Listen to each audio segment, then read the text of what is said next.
আজকে থেকে প্রায় 4014 বছর আগের কথা। আজকে থেকে যখন আমরা লেকচার দিচ্ছি, এখন থেকে প্রায় 4014 বছর আগের কথা, মানে প্রায় 4000 বছর আগের কথা। হিসাবটা মেলানো হয়েছে এভাবে যে ঈসা আলাইহিসসালাম এবং মুহাম্মদ সাল্লাল্লাহু আলাইহি ওয়াসাল্লামের যে উম্মত, এর মধ্যে ডিস্টেন্স ছিল 570 বছরের মতো। আবার মুহাম্মদ সাল্লাল্লাহু আলাইহি ওয়াসাল্লামের উম্মতের 1444 বছর চলে গেছে, এটা কাউন্ট করা যায়। আর এর আগে ঈসা আলাইহিসসালাম থেকে ইব্রাহিম আলাইহিসসালামের ডিস্টেন্সটা হচ্ছে 2000 বছর। এই ক্যালকুলেশন করলে বোঝা যাচ্ছে যে প্রায় 4000 বছর আগের কথা, বা 4014 বছর আগের কথা। গল্প শুনতে আমাদের ভালো লাগে তো নাকি? গল্পের মাধ্যমে অনেক কিছু জানা যায়। আজকে গল্পটা কিন্তু একটু ইউনিক। আজকে থেকে প্রায় 4014 বছর আগের কথা। একটা চমৎকার সভ্যতা ছিল, ঐতিহাসিক সভ্যতা, তার নাম ছিল ব্যাবিলন। এটা ইরাকে ছিল, সেখানে বাবেল নামে একটা শহর ছিল। আমরা অনেকে জানি না যে বর্তমান বাগদাদ হচ্ছে সেই বাবেল নগর।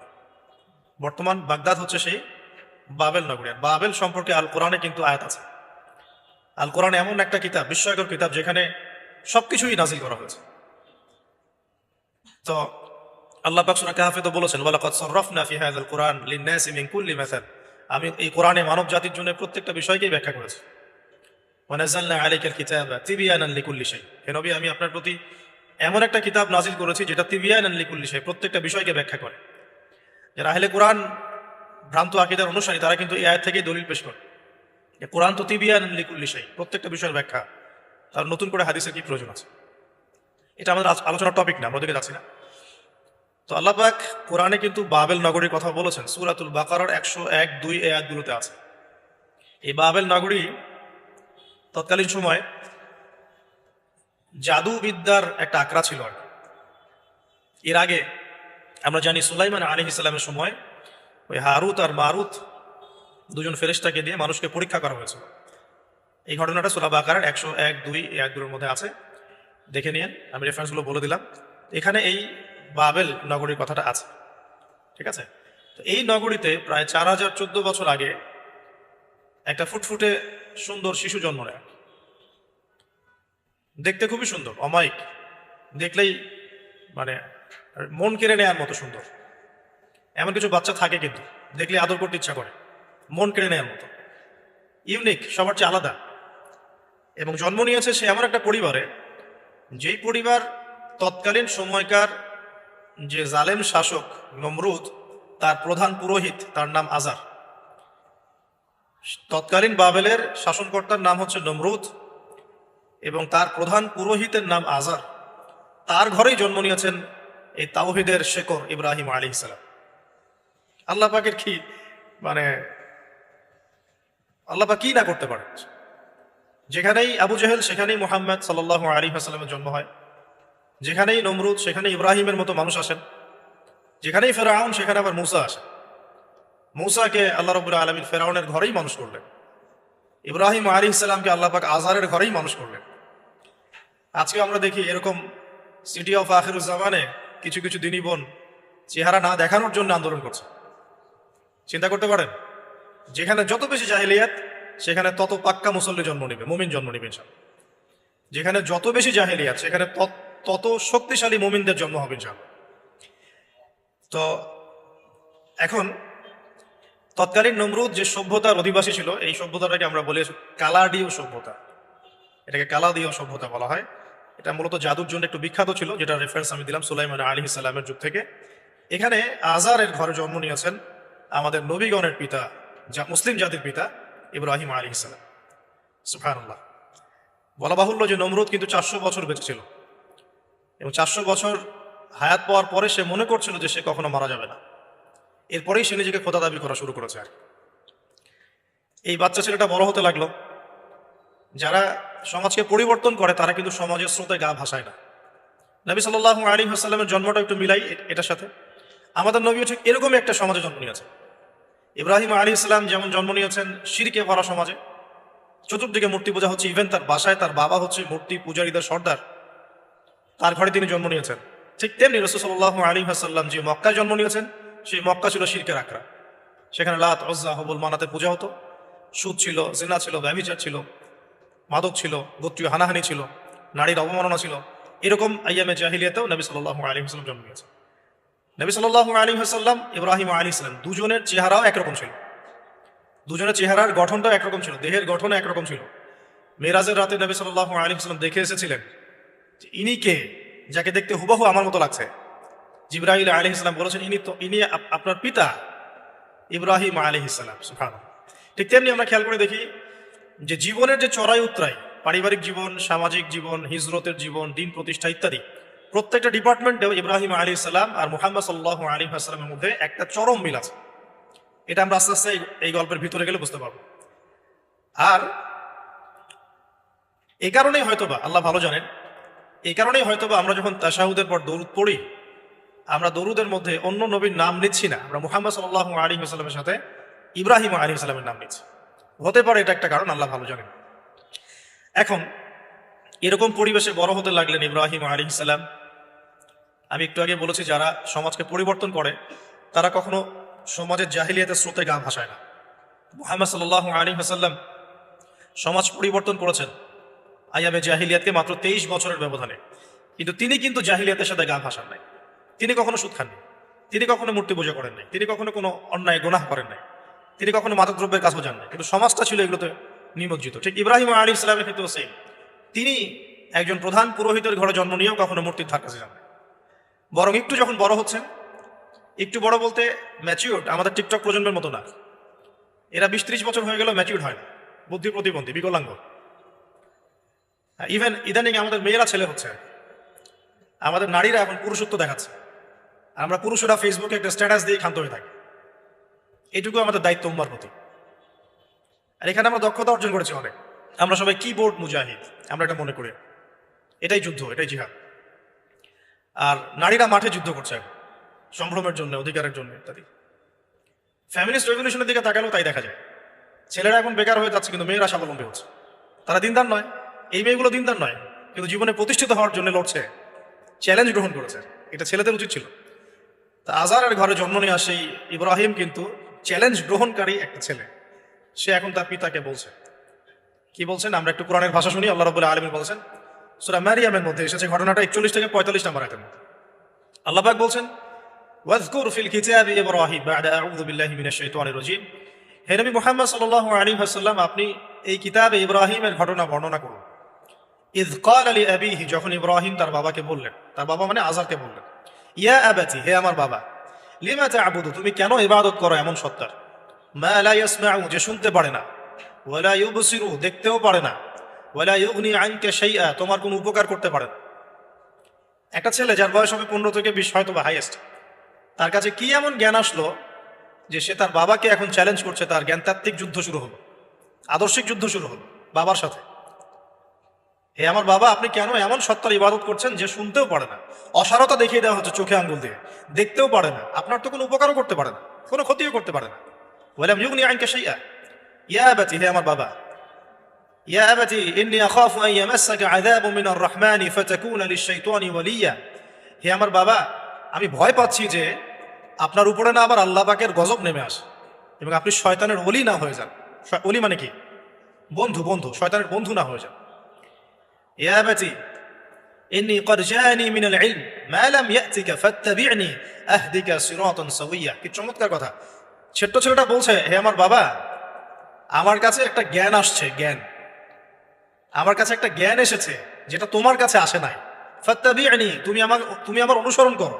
আহদিকা, আমি তোমাকে পথ দেখাবো। সিরাতান সাওয়্যা, সহজ সরল পথ দেখাবো তোমাকে। সন্তান বাবাকে নসিহত করছে। দেখো, সন্তান বলছে, আমার কাছে এমন জ্ঞান এসেছে বাবা যেটা তোমার কাছে আসে নাই, তুমি আমাকে ফলো করো, আমার অনুসরণ করো, আমি তোমাকে পথ দেখাবো। Ego problem, ego. আজকেও যখন কম বয়সী কোনো মানুষ বেশি বয়সের কাউকে দাওয়াত দিতে যাবে, এরকম প্রবলেম ফেস করতে হবে। তার বাবা কি বললো, কেন ফেস করতে হবে? আল্লাহ পাক সেটা বলেছেন সূরা বাকারা, এই সূরাটা সূরা বাকারায় বলেছেন, ওয়া ইযা ক্বিলা লাহু ইত্তাকিল্লাহ, কিছু মানুষ আছে যাদেরকে যদি বলা হয় আল্লাহকে ভয় করুন, আখাযাতহুল ইজ্জাতু বিল ইসম, তাদের প্রেস্টিজে লাগে। এক কথায় কি? প্রেস্টিজে লাগে, প্রেস্টিজ নষ্ট হয়। আখাযাতহুল ইজ্জাতু বিল ইসম ফাহাসবুহু জাহান্নাম, আল্লাহ বলেন ওর জন্য জাহান্নামই যথেষ্ট। ওয়াসাআত মাসীরা, কত নিকৃষ্ট সেই আশ্রয়স্থল। এখনকার সমাজে এই প্রবলেমটা আপনারা ফেস করবেন। যদি আপনার বয়স কম হয়, আপনার কাছে অনেক জ্ঞান থাকলেও মানুষ সমাজে নিতে যাবে না। আপনি ক্রিপ্টোকারেন্সি নিয়ে কথা বলছেন, এক শ্রেণী ধর্মনেতাই আপনার পিছনে লেগে যাবে। আপনি ইসলামিক রেভলিউশন নিয়ে কথা বলবেন, ইসলাম এস্টাবলিশমেন্ট নিয়ে কথা বলবেন, ইউনিটি নিয়ে কথা বলবেন, উম্মার করণীয় নিয়ে কথা বলবেন। আপনি এই বয়সে, এত ছোট বয়সে আপনি উম্মার প্রবলেমসগুলো ফাইন্ড আউট করে সেগুলো সলিউশন নিয়ে কথা বলবেন, এত বড় সাহস আপনার? এটাই প্রবলেম। অথচ চমৎকার একটা বিষয়, আমাদের সমাজে এগুলো দেখা যায়, অন্য কোথাও দেখা যায় না। কোনো ড্রাইভারকে জিজ্ঞাসা করবেন, কোনো ড্রাইভারকে জিজ্ঞাসা করবেন, তার স্কিল সম্পর্কে জিজ্ঞাসা করবেন যে আপনার স্কিল কেমন। একটা অ্যান্সার দিবে, আমি 10 বছর থেকে চালাই, বা 15 বছর থেকে চালাই, আমি 27 বছর থেকে গাড়ি চালাই। মানে তার এই বয়সটাই হচ্ছে স্কিলের মানে দলিল, সার্টিফিকেট। এখন এরকম চলছে দিনী অঙ্গনেও। আমি 20 বছর থেকে ফতোয়া দিই, আমি 32 বছর থেকে ওয়াজ করি, আমি এই করি, আমি সেই করি। এই যে জাহির করা, আল্লামা তাকি উসমানী দামাত বরাকাতু এবং তার যারা ছাত্ররা আছেন সারা উপমহাদেশে, স্পেশালি বাংলাদেশে, তাদের অনেকের সাথে আমি দেখা করেছি। তার একটা নসিহত সবাই কমন ভাবে করেন, দেখি নসিহতটা করেন যে কখনো নিজেকে জাহির করবে না, কখনো নিজেকে জাহির করবা না, তাহলে আল্লাহ তোমার এলেম কেড়ে নিবে। আর আমরা এখন দিনী অঙ্গনে জাহির করার জন্য ব্যস্ত। আমি এত বছর থেকে এটা করি, আমি অত বছর থেকে করি, অথচ এটা কোনো দলিল নয়, এটা কোনো সার্টিফিকেট নয়। এত বছর থেকে বলার পরেও ভুল হতে পারে, যেটা ভুল হবে সেটা শুধরে নিতে হবে। আর নবী সাল্লাল্লাহু আলাইহি ওয়াসাল্লাম যায়েদ বিন হারেসা রাদিয়াল্লাহু আনহুকে একটা কাফেলা সেনাপতির দায়িত্ব দিয়েছিলেন যখন তার বয়স মাত্র 17 বছর। কত বছর? 17 বছর বয়সী একজন তরুণ সাহাবী যায়েদ ইবনে হারেসা রাদিয়াল্লাহু আনহু, তিনি নেতৃত্ব দিচ্ছেন এমন সাহাবীদের যে সাহাবীরা তার চেয়ে বয়সে অনেক বড়। এমনকি এই অভিযান শেষ হওয়ার আগেই নবী সাল্লাল্লাহু আলাইহি ওয়াসাল্লাম ইন্তেকাল হয়। তার পরবর্তীতে আবু বকর সিদ্দিক রাদিয়াল্লাহু আনহু সেই অভিযান আবার চালানোর চেষ্টা করেন, আবার চালানোর জন্য মনস্থ করেন। তিনি আবার যায়েদ বিন হারেসা রাদিয়াল্লাহু আনহুকেই নেতৃত্ব দেন। এটা নিয়ে ওমর রাদিয়াল্লাহু আনহু তাকে কিছু কথা বলেন যে আপনি যায়েদ বিন হারেসাকে নেতৃত্ব দিচ্ছেন, বয়সে ছোট সাহাবী, তার পিছনে অনেক বড় বড় সাহাবী থাকবে, তারা তো তাকে নাও মানতে পারে, এটা কেমন হয়? বারবার তাকে ভেটো দিচ্ছেন। শেষমেশ আবু বকর সিদ্দিক রাদিয়াল্লাহু আনহু একটু রেগেই বললেন যে ইস্তা'মালাহু রাসূলুল্লাহ ওয়া আনতা তা'মুরুনি আন আনজি'হু, তাকে তাকে স্থলাভিষিক্ত করেছে স্বয়ং আল্লাহর রাসূল, আর তুমি এসে আমাকে বলছো আমি তাকে অপসারণ করবো? সুবহানাল্লাহ। নবী সাল্লাল্লাহু আলাইহি ওয়াসাল্লাম যোগ্যতা দেখতেন মানুষের, কার যোগ্যতা কতটুকু আছে। তো ওইদিকে আমি ভিতরে ঢুকছি না। আমরা এখন সোশ্যাল অ্যাফেয়ার্সে যা দেখি যে আমরা যোগ্যতার চাইতে অন্যান্য বিষয়গুলোকে বেশি মূল্যায়ন করা শুরু করি। এতে করে তরুণরা উঠে আসতে পারে না, তরুণদের জার্নি অনেক টাফ হয়। এবং যারা স্পেশালি জেনারেল ব্যাকগ্রাউন্ড থেকে দিনের দিকে আসার চেষ্টা করেন, তারা পদে পদে হতাশ হয়। তাদেরকে বুকে নেওয়ার মানুষ খুব কম থাকে। কেন জানি তাকে মানুষ কাউন্টার মনে করে, এনিমি মনে করে, অন্তর্দাহ সৃষ্টি হয়, একটা জ্বালান হয়। হঠাৎ করে উড়ে এসে জুড়ে বসলো, উম্মার দায়িত্ব নিয়ে নিচ্ছে, কোত্থেকে আসবে? এরকম একটা দৃষ্টিভঙ্গি আমরা দেখতে পারি আর কি। এটা কাম্য ছিল না। এটা বরং তরবারি যত আপনি শান দিবেন তত ধারালো হবে। তো শান দিবে কারা? যারা তরবাল চালাতে পারে তারাই। যারা চালাতে পারে তারা যদি তরবালকে ভোতা করে দেয়, তাহলে তো এটা দিয়ে আপনি জালেমের গর্দান কাটতে পারবেন না। তো যাই হোক, আমরা বেশি হাইথটের কথায় না যাই। আজার এখানে ছিলাম, দেখেন বাবাকে সন্তান উপদেশ দিচ্ছে। এবার বাবার উত্তরটা শোন। বাবা কেন গ্রহণ করলো না? বললাম প্রেস্টিজ ইস্যু। তুমি ছোট মানুষ হয়ে আমাকে এত বড় কথা বলো? হ্যাঁ, তখন বাবা বলছেন হে ইব্রাহিম, তুমি কি আমাদের ইলাহগুলো, উপাস্যগুলো থেকে মুখ ফিরাচ্ছ? তুমি কি আমাদের উপাস্যগুলো থেকে মুখ ফিরিয়ে নিচ্ছ? রাগিবুন আনতা আন আলিহাতিনা ইয়া ইব্রাহিম লাইন লাম তানতাহি, যদি বিরত না হও, ঠিক যেমন সেটা আমাদেরকে করা হয়, যদি বিরত না হও, লাইন লাম তানতাহি লাআরজুমান্নাকা লাইন লাম তানতাহি লাআরজুমান্নাকা রাহজান মালিয়া। তিনি বলছেন যদি বিরত না হও তাহলে তোমার মাথাটা পাথর দিয়ে মেরে ফাটিয়ে দেব। আরজুমান্নাকা মানে রজম করবো। রজম মানে কি? কোমর পর্যন্ত গেথে পাথর মারা। বিবাহিত পুরুষ জেনা করলে যেটা শাস্তি হয়। লাইন লাম তানতাহি, যদি বিরত না হও, লাআরজুমান্নাকা রাহজান মালিয়া, দূর হয় এখান থেকে বের হয় হতভাগা। আমরা বলি না দূর হয় এখান থেকে, ঠিক ওই রকম। যদি ফিরে আসো ভালো কথা, না ফিরে আসলে রজম করে দিব, মাথা ফাটিয়ে ফেলবো পাথর দিয়ে, এখান থেকে দূর হও হতভাগা। কাকে বলছে এটা? ইব্রাহিম আলাইহিস সালাম। এবার তিনি খুব নরম সরম মানুষ, শান্তিকামী মানুষ। তিনি বলছেন ক্বালা সালামুন আলাইক। এই সালামুন আলাইক কথাটা শিখে নেবেন, জীবনে অনেক ক্ষেত্রে কাজে লাগবে। সালামুন আলাইক মানে আপনার উপর শান্তি বর্ষিত হোক। যখনই আপনি পলিউশন অ্যাভয়েড করতে চাবেন সালাম দিয়ে চলে আসতে হবে, সেটা পরিবারেও, সমাজেও, দিন প্রতিষ্ঠার ক্ষেত্রে। কেউ আপনাকে সমালোচনা করছে, গালিগালাজ করছে, গীবত তহমত করছে, আপনাকে নিয়ে এপিসোড বানাচ্ছে, মানে আপনি কি করবেন? প্রত্যেকটা কাউন্টার দিতে থাকবেন? তাহলে আপনার গোল নষ্ট হয়ে যাবে, আপনার গোল থেকে আপনি বিচ্যুত হয়ে যাবেন। এগুলো নিয়ে আপনাকে ব্যস্ত থাকতে হবে তখন। এগুলো নিয়ে উম্মাহ ব্যস্ত আছে বলেই এখন পর্যন্ত গোল অ্যাচিভ হয় নাই। আমরা এগুলো নিয়ে ব্যস্ত আছি বলেই এখনো গোল অ্যাচিভ হয় নাই। তো এই কারণে ইব্রাহিম আলাইহিস সালামের সুন্নাহ হচ্ছে সালামুন আলাইক, তোমাদের উপর শান্তি বর্ষিত হোক। হ্যাঁ, তবে যে জায়গাটাতে দালিলিকভাবে জ্ঞানতাত্ত্বিক যুদ্ধ করতে হবে সেটা করতে হবে, সেটা অন্য ইস্যুস। ইব্রাহিম আলাইহিস সালামকে পরিবার ছাড়তে হলো। পরিবার মানে তার মাকে ছাড়তে হলো, তার বাবাকে ছাড়তে হলো। তার কোনো অপরাধ আছে? ইব্রাহিম আলাইহিস সালামের কোনো অপরাধ আছে? না। এখন আমরা তো অনেক সময় মনে করি আমি তো নিরপরাধ, নির্দোষ, তাহলে আমার উপরেই কেন এরকম হচ্ছে? ইব্রাহিম আলাইহিস সালামের কোনো অপরাধ আছে? নাই। তাকে ঘর ছাড়তে হলো, বাড়ি ছাড়তে হলো, তার বাবা তাকে বের করে দিলেন। এখান থেকে লেসন নিয়ে নেন আজকের প্রথম লেসন, যে আপনি আমি যদি হকের উপর থাকি, সর্বপ্রথম বাধাটা পরিবার থেকে আসতে পারে। কারণ সবার পরিবার একরকম না। এখনকার মেজরিটি সংখ্যক পরিবারগুলোই জাহেল, একদম জাহেল, বস্তুবাদী, জানোয়ারের মতো। মানে খাও দাও, সেক্সুয়াল সম্পর্ক, বিয়ে শাদী, সন্তান, এর বাইরে কিচ্ছু চিন্তা করতে পারে দুনিয়া আর দুনিয়া, এর বাইরে কিচ্ছু চিন্তা করতে পারে। ইল্লা মাশা আল্লাহ, কিছু পরিবার আছে এর বাইরে, তাদের কথা আলাদা। সবাই তো আর ছোটবেলা থেকে আধ্যাত্মিক পরিবার পায় নাই, দিনই পরিবার পান নাই। আর এটার পরিমাণ দিন দিন কমেই আসছে। ম্যাক্সিমাম পরিবার এখন জাহান্নামের টুকরা। আল্লাহ পাক পরিবারকে বলেছেন জাহান্নাম থেকে বাঁচাও, কু আনফুসাকুম ওয়া আহলিকুম নারা। যে এখন ওই পরিবারই হয়ে গেছে জাহান্নামের টুকরা। আপনি দিনের পথে চলতে চাইলে প্রথম হোঁচটটা পরিবার থেকে খেতে পারেন। এটা ইব্রাহিম আলাইহিস সালামের জীবনেও যেমন হয়েছে, মুহাম্মদ সাল্লাল্লাহু আলাইহি ওয়াসাল্লাম জীবনে হয়েছে। যে মিলাচ্ছিলাম কিভাবে, তার ক্ষেত্রেও সেম। চাচারা শত্রু না?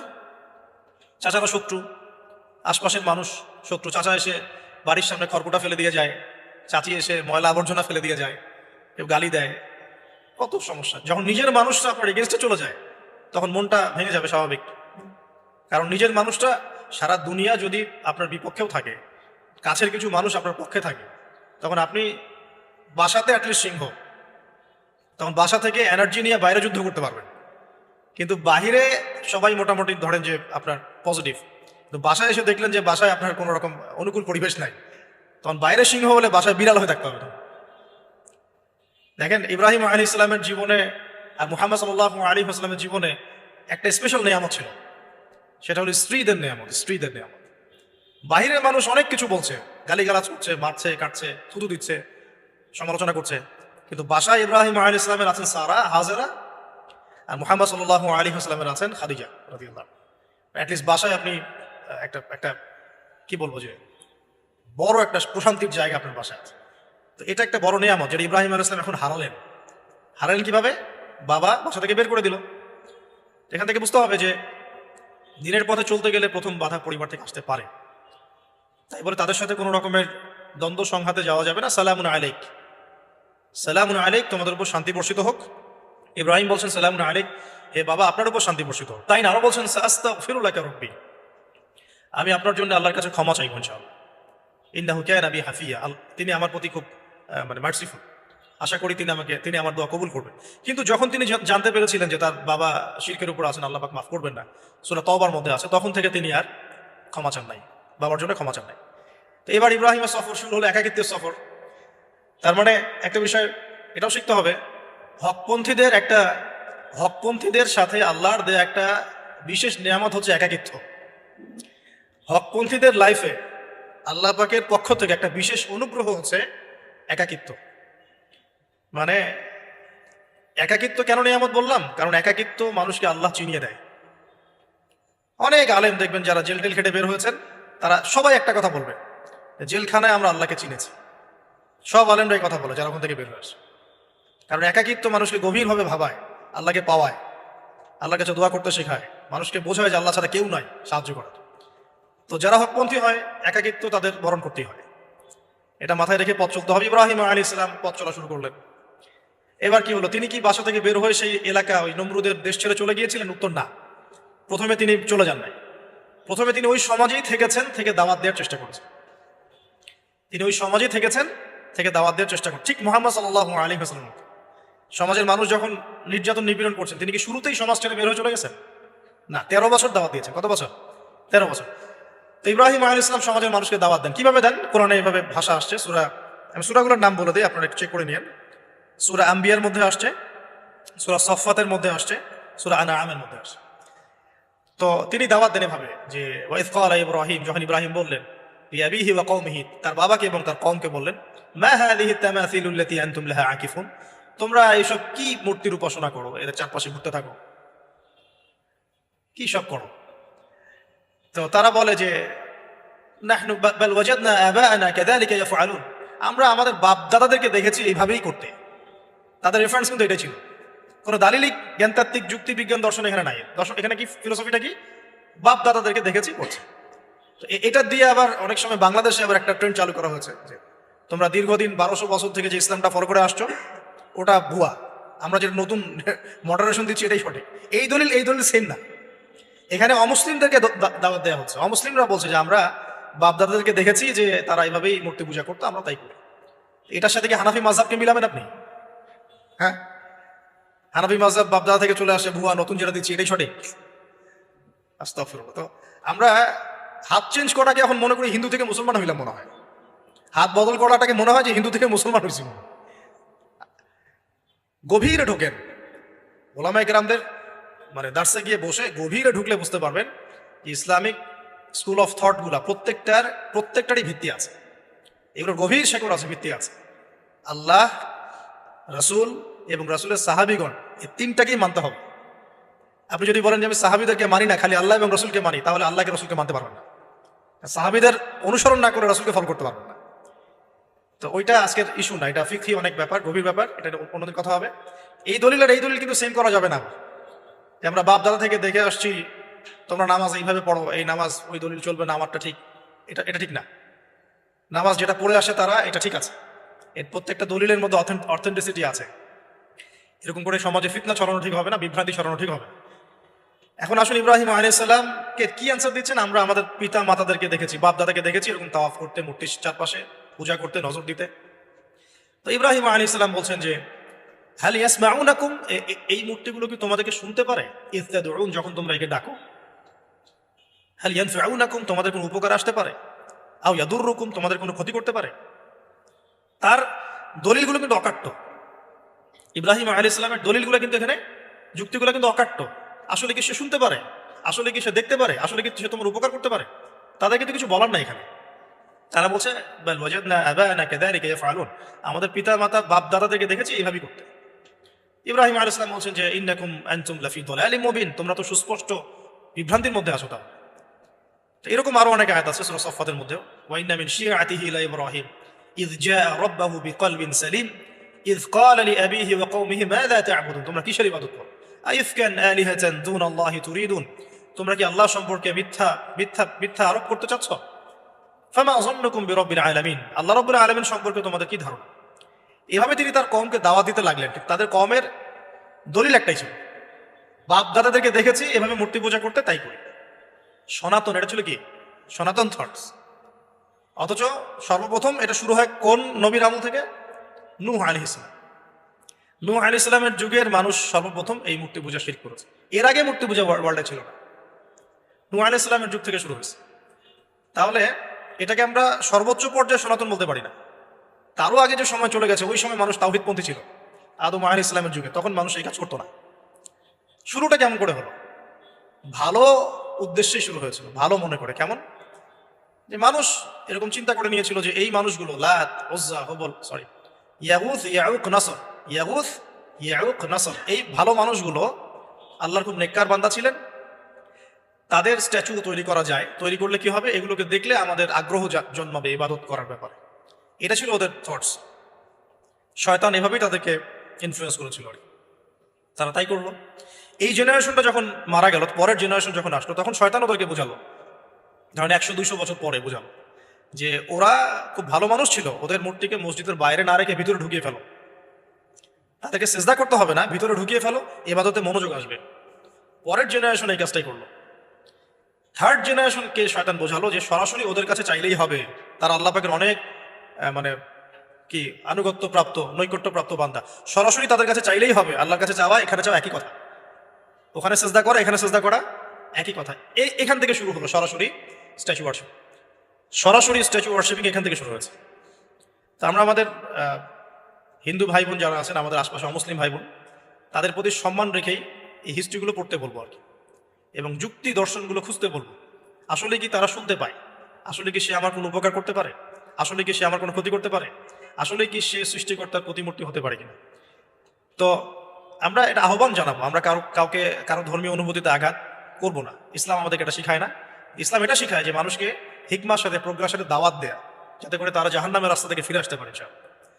এখন আসুন, আরো একটা দাওয়াত ইব্রাহিম আলাইহিস সালাম তার কওমকে দিলেন।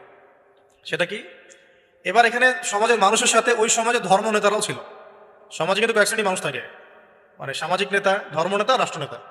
তো রাষ্ট্রনেতা পর্যায়ে এখনো ইব্রাহিম আলাইহিস সালাম যান নাই, এখন সমাজ নেতা আর ধর্মনেতা চলছে আর কি। এবার ধর্মনেতা আসলো, এসে ধর্মনেতারা তাকে বোঝানোর চেষ্টা করলো যে এই আসমানের তারা, চাঁদ, সূর্য, প্রকৃতি, গাছপালা, এগুলোও ইলাহ, এগুলোর ইবাদত করা যায়। এই ঘটনা আল্লাহ রাব্বুল আলামিন সূরা আনআমের মধ্যে বলেছে। তো ইব্রাহিম আলাইহিস সালামকে তারা দেখাচ্ছে, এটা আরবীয় একটা কাব্যিক ভাষায় কোরআনে এসেছে, চমৎকার ভাষায়, যে ফালাম্মা জান্না আলাইহিল লাইল, যখন তার উপর রাত আচ্ছাদিত হলো, রাআ কাওকাবা, তখন ইব্রাহিম আলাইহিস সালাম কি দেখলেন? আকাশে তারা দেখলেন। ঠিক আছে, তারা দেখ, মূর্তি পূজার এখানেই আছে, ধর্মনেতারাও এখানেই আছে। তো তিনি বলছেন হাযা রব্বি, এটা আমার রব। ফালাম্মা ফালা, যখন তারকাগুলো অস্তমিত হলো, ক্বালা লা উহিব্বুল আফিলিন, আমি তো অস্তমিত যাওয়া জিনিসকে পছন্দ করি না।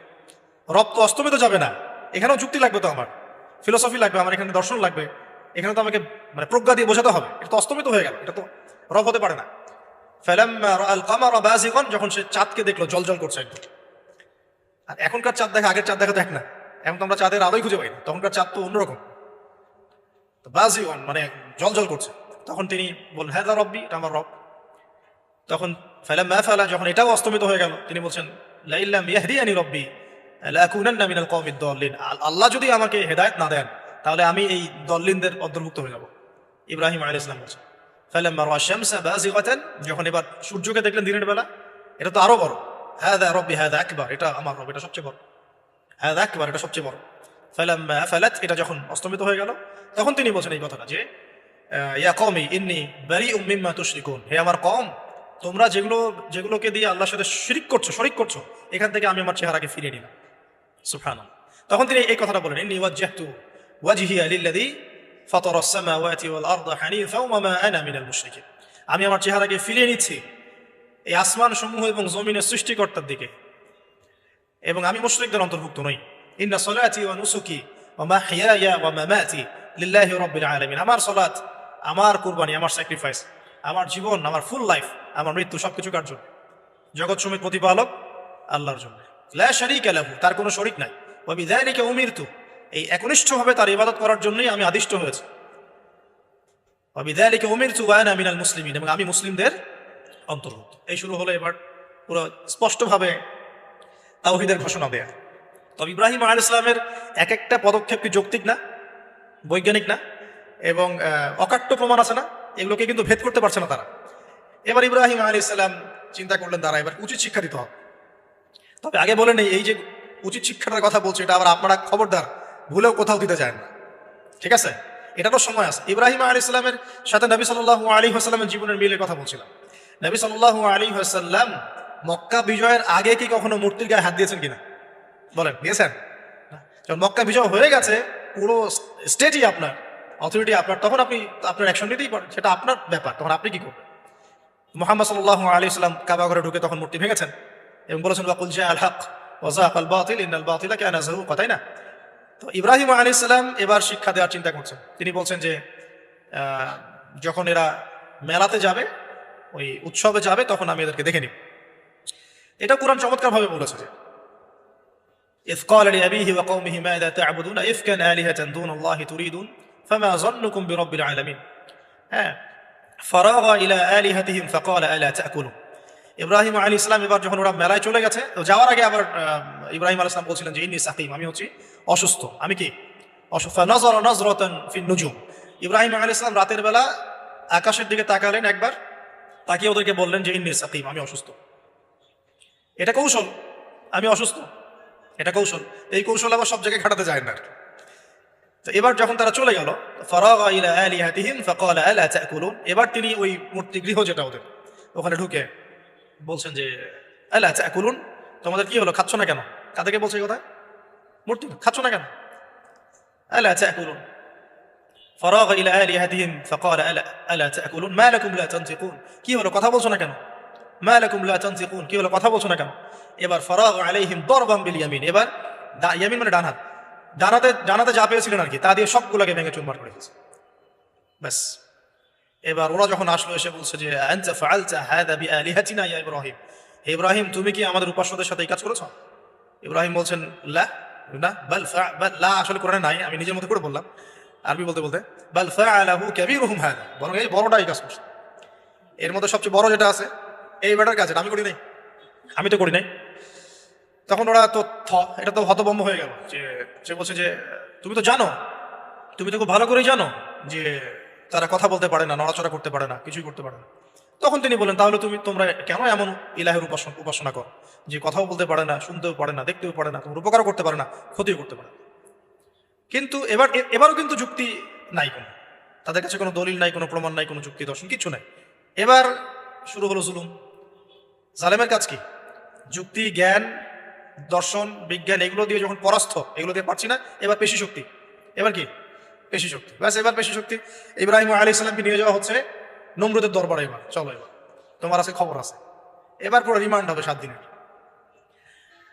একদিন রিমান্ড হলেই অবস্থা খারাপ হয়ে যাওয়ার কথা। ইব্রাহিম আলাইহিস সালামকে এবার নিয়ে যাচ্ছে ধরেন নমরুদের কাছে। কি যে হবে আল্লাহ ভালো জানেন। ইব্রাহিম আলাইহিস সালাম যখন যাচ্ছেন তখন কি তিনি জানতেন যে আল্লাহ পাক তাকে আগুন থেকে বাঁচাবেন? এই ঘটনা যে ঘটবে তিনি কি জানতেন? আচ্ছা, আমরা না হয় জানি যে এমনটা হয়েছিল। ইব্রাহিম আলাইহিস সালাম ওই সময় তো আর জানতেন না যে কি হতে যাচ্ছে। তার মানে ওই সময় তার ইমানের তেজ, তার স্থিরতা, ইস্তেকামা এবং তাওয়াক্কুল কত বেশি ছিল। তাকে নিয়ে যাওয়া হচ্ছে এবারে নমরুদের সামনে দাঁড় করিয়ে। নমরুদ এবার একটু মজা নিয়ে জিজ্ঞাসা করলো যে কে তোমার রব? ওই কবরের প্রশ্ন করার মতো, মান রব, তোমার রব কে?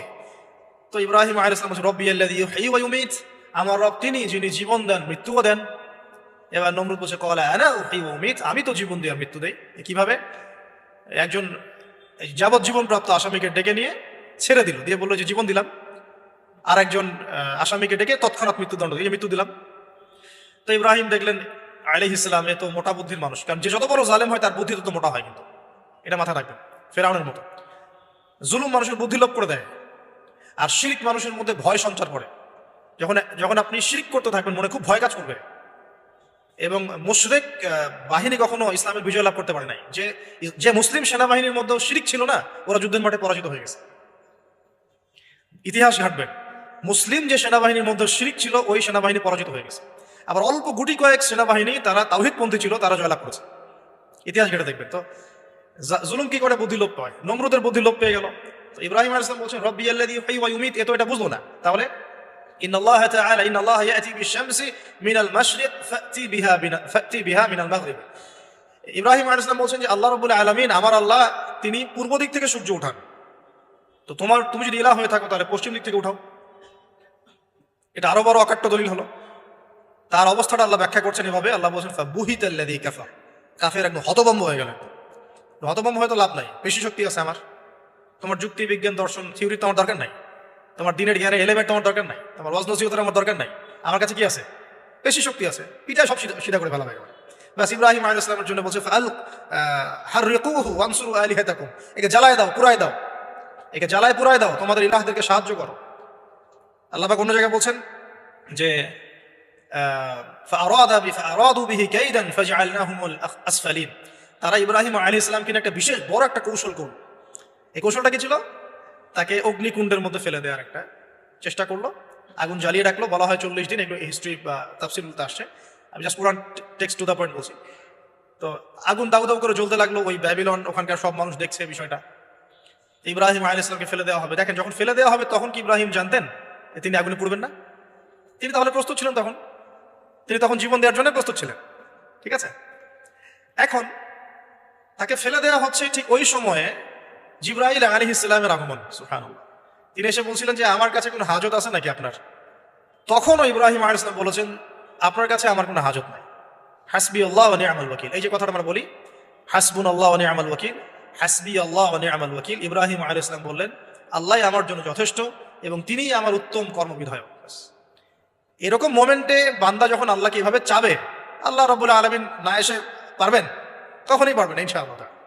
তখন আল্লাহ রাব্বুল আলামিনের আদেশ চলে আসলো, ইয়া নার, হে আগুন, কুনি বারদান ওয়া সালামান আলা ইব্রাহিম, ইব্রাহিমের জন্য ঠান্ডা হয়ে যাও, শীতল ঠান্ডা হও, মানে খুব শীতল না, আবার আরামদায়ক শীতল ঠান্ডা হয়ে যাও। সুবহানাল্লাহ। এভাবে আল্লাহ রাব্বুল আলামিন ইব্রাহিম আলাইহিস সালামকে অগ্নি পরীক্ষা থেকে বাঁচালেন। ওখানে ইব্রাহিম আলাইহিস সালাম থাকলেন, কোনো ক্ষতি হলো না। তিনি পরবর্তী সময় বলেছিলেন ওই সময়টুকুর মধ্যেই তিনি শান্তিতে ছিলেন। ওই যে বললাম না, অনেকে যে নির্যাতন নিপীড়নের শিকার হয় তারপরে বলে যে ওই সময়টুকুই ভালো ছিলাম, আল্লাহকে পেয়েছিলাম, তেলাওয়াত বেশি ছিল, তাহাজ্জুদ বেশি ছিল, পরে ফিতনার যুগে চলে আসছি। তো এই হলো অগ্নি পরীক্ষা। এরপরে কওমকে দাওয়াত দেওয়ার হলো না, সেখান থেকে চলে যেতে হলো। ওই যে এই যে অগ্নি পরীক্ষা ইব্রাহিম আলাইহিস সালামকে এখানে দিতে হয়েছে, ওই রকম পরীক্ষা আমাদের নবী সাল্লাল্লাহু আলাইহি ওয়াসাল্লামকে দিতে হয়েছে তায়েফের মাঠে, দিতে হয়েছে বদরের মাঠে, উহুদের মাঠে। এখানে আল্লাহ পাক ফেরেশতা নামিয়ে দিয়েছেন সাহায্যের জন্য, বদরের মাঠে দেখেন, উহুদের মাঠে আল্লাহ পাক ফেরেশতা নামিয়েছেন সাহায্যের জন্য। একদম হুবাহু মিল পাবেন আপনি জিনিস, খালি বাসিরা থাকলেই হবে, ধরতে পারলেই হবে জিনিসগুলো। সামনে যাই, এবার শুরু হলো জীবনের দ্বিতীয় পর্যায়ে। এবার তিনি হিজরত করে চলে যাচ্ছেন। দেখেন এখানেও হিজরত, আবার নবী সাল্লাল্লাহু আলাইহি ওয়াসাল্লামের যুগেও মক্কা থেকে মদিনায় নবীগণের জীবনের সাথে এগুলো জড়িত। ঠিক আছে, এখন যাওয়ার তো একজন সাথী লাগবে। একাকিত্বের জীবনের অবসান ঘটলো, আল্লাহ রাব্বুল আলামিন তাকে সাথী দিলেন। সাথীর নাম হচ্ছে সারা আলাইহিস সালাম। কি নাম? অনন্য সুন্দরী নারী ছিলেন। ইতিহাসে বলা হয় যে দুজন নারী সবচেয়ে বেশি সুন্দর, দুজন। আমাদের মতো আর্টিফিশিয়াল সুন্দরী না, আর্টিফিশিয়াল সুন্দরী কথা বলো, অরিজিনালি সুন্দরী। দুজন নারীর কথা বলা হচ্ছে, একজন হচ্ছেন হাওয়া আলাইহিস সালাম, অনন্য সুন্দরী নারী ছিলেন, এবং আরেকজন সারা আলাইহিস সালাম, তিনি পরম সুন্দরী নারী ছিলেন। দেখেন সারা আলাইহিস সালাম, তার গর্ভ থেকে কিন্তু পরবর্তীতে মানে সন্তান তো প্রথমে হচ্ছিল না, তাই না? শেষ বয়সে গিয়ে সন্তান হল। হাজরা আলাইহিস সালামের গর্ভ থেকে কি ইসমাইল, আর সারা আলাইহিস সালামের গর্ভ থেকে ইসহাক। ইসহাক আলাইহিস সালামের পরে ইয়াকুব, আর ইয়াকুবের পরবর্তী বংশধর যারা তারা কি বনু ইসরাইল। বনু ইসরাইলের মধ্যে ইউসুফ হাসান ইউসুফ সবচেয়ে সুন্দর ছিল না? সারা আলাইহিস সালামের সৌন্দর্য, সুবহান, কথা বুঝতে পারছেন? মায়ের সৌন্দর্য, মার বাবা, তারা ছিলেন পরম সুন্দর। এখন সারা আলাইহিস সালামের সাথে বিয়ে হলো। দেখেন এই যে লম্বা সময় আলোচনা করলাম, এই সময়টুকুর মধ্যে ইব্রাহিম আলাইহিস সালামের দাওয়াতে মাত্র দুজন মানুষ মুসলমান হয়েছে। কজন? একজন হলো তার স্ত্রী সারা, আর একজন হচ্ছে তার ভাতিজা, তার নাম লুত। ভাতিজার নাম কি? লুত। পরবর্তীতে তিনিও নবী হয়েছিলেন এবং তাকে সাদুম গোত্রের কাছে পাঠানো হয়েছিল। কোন পাপের কারণে? হোমোসেক্সুয়ালিটি, সমকামিতা, যেটা এখন বিজ্ঞাপন দিয়ে প্রচার করা হয়। এবং ঢাকা শহরে যদি একটা শুমারি করা হয়, দেখবেন এদের সংখ্যা কম হবে না। ঢাকা শহরে যদি শুমারি করা হয়, দেখবেন এদের সংখ্যা কম হবে না। এখন যদি ভূমিকম্প আসে, আমরা কি লা ইলাহা ইল্লাল্লাহ বলবো? বলেন তো, আমরা তো ডেকে নিয়ে আসতেছি ভূমিকম্প, আমরা ডেকে নিয়ে আসতেছি যে আল্লাহ পাক বলছেন এগুলো করো না, গজব আসবে, আমরা করছি আর এটাকে ডেকে নিয়ে আসতেছি, আসো। আর এদিকে আমরা মানে রড সিমেন্টের অ্যাডভার্টাইজ করতেছি আর কি, যেগুলো দিয়ে বাড়ি বানালে কোনোদিন ভাঙবেও না, কাঁপবেও না। আমাদের চিন্তাগুলো কেমন হয়ে গেছে জানি। আল্লাহ পাক জেনা, ব্যভিচার, মাদক, পর্নোগ্রাফি, এই সমকামিতার এইসব পাপের কারণে এরকম গজবগুলো নাজিল করেন। শুধু ঢাকা কেন, এরকম বড় বড় মেগা সিটিজ যেগুলো আছে, এগুলোতে এখন এটার অধিকার তারা চাচ্ছে, আন্দোলন করে অধিকার চাচ্ছে। আপনার রেইনবো ফ্ল্যাগ দেখবেন, রংধনু ফ্ল্যাগ। রংধনু ফ্ল্যাগ মানেই সমকামিতা। অ্যাডভার্টাইজ দিয়ে দিয়ে, পোস্ট দিয়ে দিয়ে এখন মানুষ, আগে যেমন মেয়েরা বাসায় গিয়ে গিয়ে কিছু সার্ভিস দিত না, মানে খারাপ সার্ভিসের কথা বলছি আর কি, এখন এভাবে ছেলে ছেলেকে সার্ভিস দেওয়ার জন্য ডাকতেছে। এটা কোনো গাল গল্প করছি না, এটা বাস্তবতা। যদি আমাকে বলেন যে আপনি চোখের সামনে প্রমাণ দেন, আমি দিতে পারবো না। যদি আপনি আমাকে 1 মাসের জন্য অথরিটি দেন ঢাকা শহরে, তাহলে দিতে পারবো, উইদিন 1 মাসের মধ্যে। এখন যদি আমাকে বলেন আমার চোখের সামনে এনে দেন, আমি দিতে পারবো না তো, কারণ তাত্ত্বিকভাবে পড়ে অনলাইনে দেখছি। যদি বলেন যে 1 মাসের অথরিটি আপনাকে দিলাম, খুঁজে বের করে দেন, 7 দিন লাগবে না ইনশাআল্লাহ। তো কথা হচ্ছে এটাই, যে এই যে সাদুম গোত্রের কাছে পাঠানো হচ্ছে লূত আলাইহিস সালামকে সমকামিতার পাপের কারণে, পরবর্তীতে এই কমটাকে ধ্বংস করা হয়েছে। আল্লাহ পাক এমনভাবে ধ্বংস করেছেন যেটা ইতিহাসে কখনো করেন নাই। ফেরেশতাদের পাখা দিয়ে আল্লাহ পাক মাটিকে উপরে তুলে আবার উল্টা দিকে দাফন করে দিয়েছেন, আকাশ থেকে পাথর বর্ষণ করেছেন। এখন এইটা যদি সারা বিশ্বে ছড়িয়ে পড়ে, তাহলে ওইরকম শাস্তি আবার আসবে না? স্বাভাবিক না? এটা আসতে পারে। আর এটার মূল কেন্দ্র হচ্ছে পশ্চিমা সভ্যতা। এখান থেকে সারা দুনিয়া ছড়িয়ে পড়তেছে। বাংলাদেশের মতো মুসলিম কান্ট্রিতেও দিন দিন সমকামিতা বাড়ছে। আমাদের বোনদের, আমাদের ভাইদের, গার্ডিয়ানদের অনেক বেশি সচেতন থাকা দরকার। কোনো কোনো ক্ষেত্রে মাদ্রাসার মধ্যেও দেখা গেছে এগুলো, হিপসখানাতেও দেখা গেছে এগুলো। পর্নোগ্রাফির কারণে এগুলো হচ্ছে। পর্নোগ্রাফির কারণে মানুষের রুচি বিকৃত হচ্ছে এবং সে নারী, পুরুষ, গরু, ছাগল, হাঁস, মুরগি কোনো কিছু তোয়াক্কা করছে না। কয়েকদিন পর এটাও যদি দেখেন অবাক হবেন না যে মানুষ পশু পাখির সাথে জেনা করতেছে। এটাও যদি দেখেন আমি অ্যাটলিস্ট অবাক হব না। ধাপ ছিল একটা, প্রথমে মানুষ কি করতো, অবৈধ প্রেম করতো, এই সম্পর্কে জেনা করতো, পরে পরকীয়া শুরু করলো, তারপরে এখন সমকামিতা শুরু হলো, সমকামিতার পরে এখন চাইল্ড অ্যাবিউজিং শুরু হয়েছে, বাচ্চা কাচ্চাদেরকে রেপ করা হচ্ছে, ছোট ছোট মেয়েদেরকে, ছোট ছোট বাচ্চাদেরকে, ইভেন ছোট ছোট ছেলেদেরকেও। এরপরে যদি গবাদি পশুর সাথে জেনা করতে দেখেন অবাক হওয়ার কিছু নাই, কিচ্ছু নেই অবাক হওয়ার। এখন বলেন আমরা শাস্তির দ্বার প্রান্তে আছি না? অ্যাটলিস্ট আমরা যারা দিনকে ভালোবাসি, আমাদের একটা আইডিওলজি ফলো করি, নৈতিকতার কথা বলি, আমরা আমাদের পরিবার, আমাদের ভাই বোন, আমাদের ছেলে মেয়ে, তাদের প্রতি আমাদের খুব সতর্ক দৃষ্টি রাখতে হবে, সর্বোচ্চ সতর্ক থাকতে হবে। আর আমাদের দিনী বোনদেরকেও রিকোয়েস্ট করবো আমরা, যে ভাইদেরকেও তো বলি, বোনদেরকেও বলছি, বিয়ের আগে কোনো প্রকার অবৈধ সম্পর্ক নেই। বিয়ের আগে কোনো প্রকার অবৈধ কোনো সম্পর্ক না। আর এখন অমুসলিম ছেলে আর মুসলিম মেয়ে প্রেম করতেছে, এগুলো কিনে অনলাইনে অনেক লেখালেখি হচ্ছে, দেখলাম কয়েকদিন আগে। কিছু বোন আমাকে রিকোয়েস্ট করেছিলেন যে একটু আপনার মুখ দিয়ে যদি মানুষ জানতে পারে এটা, যে কোনো অবস্থাতেই মুসলিম মেয়ে কোনো অমুসলিম ছেলের সাথে প্রেম করতে পারে। মুসলমান ছেলের সংখ্যা কম হয়ে গেল, যে বিয়ে করার জন্য মুসলমান ছেলে খুঁজে পাওয়া যাচ্ছে না।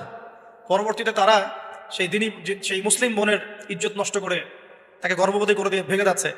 এটা ওদের একটা মিশন। আর ওদের মিশনের কথা আমি পরে বলবো। আমি মুসলিম মেয়ে হয়ে কেমন করে একটা অমুসলিম ছেলের সাথে প্রেম করতে পারবো? আমার বাসার মুসলিম মেয়ে কেমন করে একটা অমুসলিম ছেলের সাথে প্রেম করতে পারে? এটা তো আমাকে আগে ফাঁসির কাজটা ঝোলানো দরকার, আগে বিচারটা তো আমার করা দরকার আগে। আমরা আমাদের দিনী বন্ধুকে সর্বোচ্চ সতর্ক করব। জীবন চলে গেলেও ফিরে আসতে পারে না, আল্লাহর হাতে তো। মানুষ অনেক সময় জীবন মৃত্যু সন্ধিক্ষণে থাকে না, আল্লাহ পাক ফিরিয়ে বাঁচিয়ে দেন না। ইজ্জত চলে গেলে কখনো ফিরে আসে না। ইজ্জত চলে গেলে ফিরে আসে? আল্লাহ আমাদেরকে বোঝার তৌফিক দান। আচ্ছা।